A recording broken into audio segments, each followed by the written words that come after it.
திருவாசகம் மாணிக்கவாசகர் அருளியது.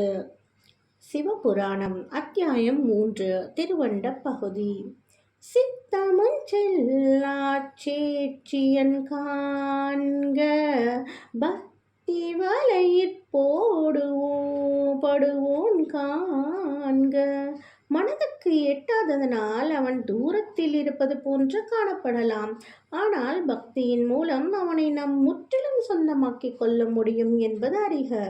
பொதுவாக மனம் வெகு தூரம் செல்லக்கூடியது, தொலை தூரம் பொருளோடு தொடர்பு கொள்ளும் ஆற்றலுடையது. அத்தகைய மனதின் ஆற்றலுக்கு அப்பாற்பட்டவன் இறைவன். அவன் மனது கெட்டாதவனாயிருந்தாலும் பக்தி வலையில் அகப்படுவனாகவே இருக்கிறான்.